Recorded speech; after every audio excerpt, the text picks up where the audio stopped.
Luto na ang ating sinaing na tulingan. So ayan, ang bango.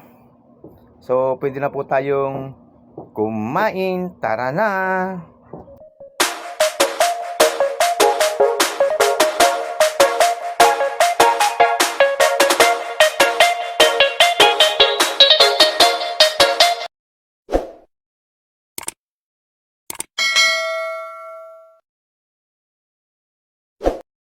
Magandang araw po mga kaluto. Halik po kayo tayo, panoorin nyo ko kung paano tayo magluto ng sinaing na tulingan. So ayan. So ihiwain po muna natin yung mga sibuyas niya. Ayan, sibuyas. At siyempre kailangan natin ng pitpitan ng bawang. Ayan. Ayan. Magpipitpit tayo ng bawang. Pampabango. So dadagdagan natin ng bawang. Dadamihan natin para mabango yung ating sinaing na tulingan. So ayan. So napitpit na natin yung bawang. Susunod natin ay linisan natin yung tulingan. Yan, tatanggalan po natin ang hasa. At syempre, kasama na po ang bitukan yan. Yan. So mabilisan lang po yan. Ayan. At ating hiwain yan at ating lalaparin para po maganda. Maganda po ang sinaing na tulingan pag nilalapad yan. Yan. So pipit-pitin natin yan. Ayan. So ayan, lalaparin natin yan. At paki-subscribe na rin po. Pakipindot na rin ang verification bell para po lagi kayong updated sa ating mga simpleng lutuing ulam bahay. So ayan. So yan po, lalaparin natin pong isa-isa yan. Ayan. So kukuha tayo ng tampaling o taba ng baboy yan. So lalagyan natin sa sinaing para mas masarap. Ayan. So ayan na, isa-isa nating hugasan yan. Ayan. Isang hugas pa. Bali tatlo pong hugas yan yung ginawa natin kasi madugo po yung ating tulingan yan. At hugasin na rin natin yung kanyang pang ilalim yan. Ilalagay natin sa ilalim ng tulingan sa ibabaw ng yan, kawali. Ayan. So asin na natin yung ating tulingan yan. So mix-mix natin yan para kumalat pa yung asin yan.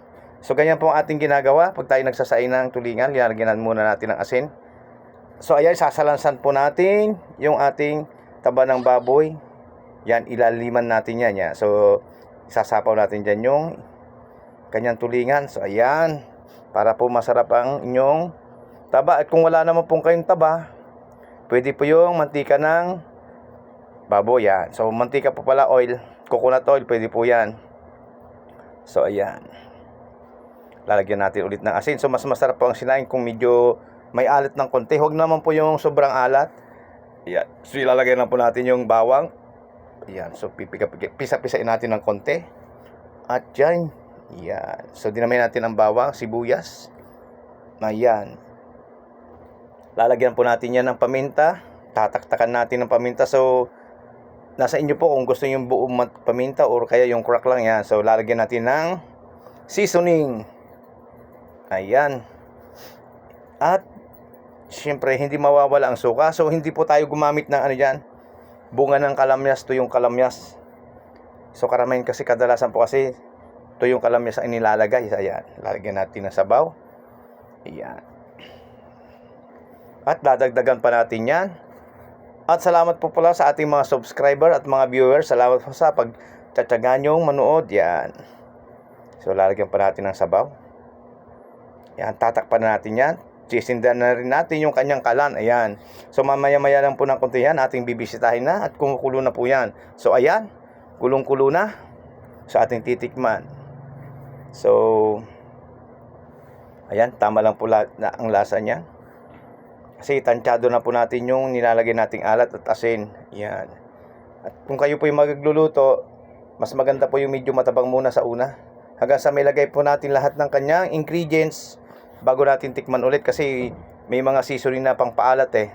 So maalat po ang inyong ang inyong iluluto. Ayan. Tikman pa natin ulit. So medyo okay na.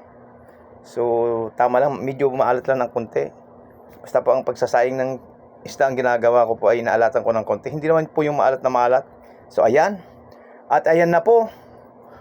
Luto na ang ating sinaing. Ang bango po. Naamoy nyo po ba? Ang bango. So ayan po, pwede na po tayong kumain. Maraming salamat po, hanggang sa muli.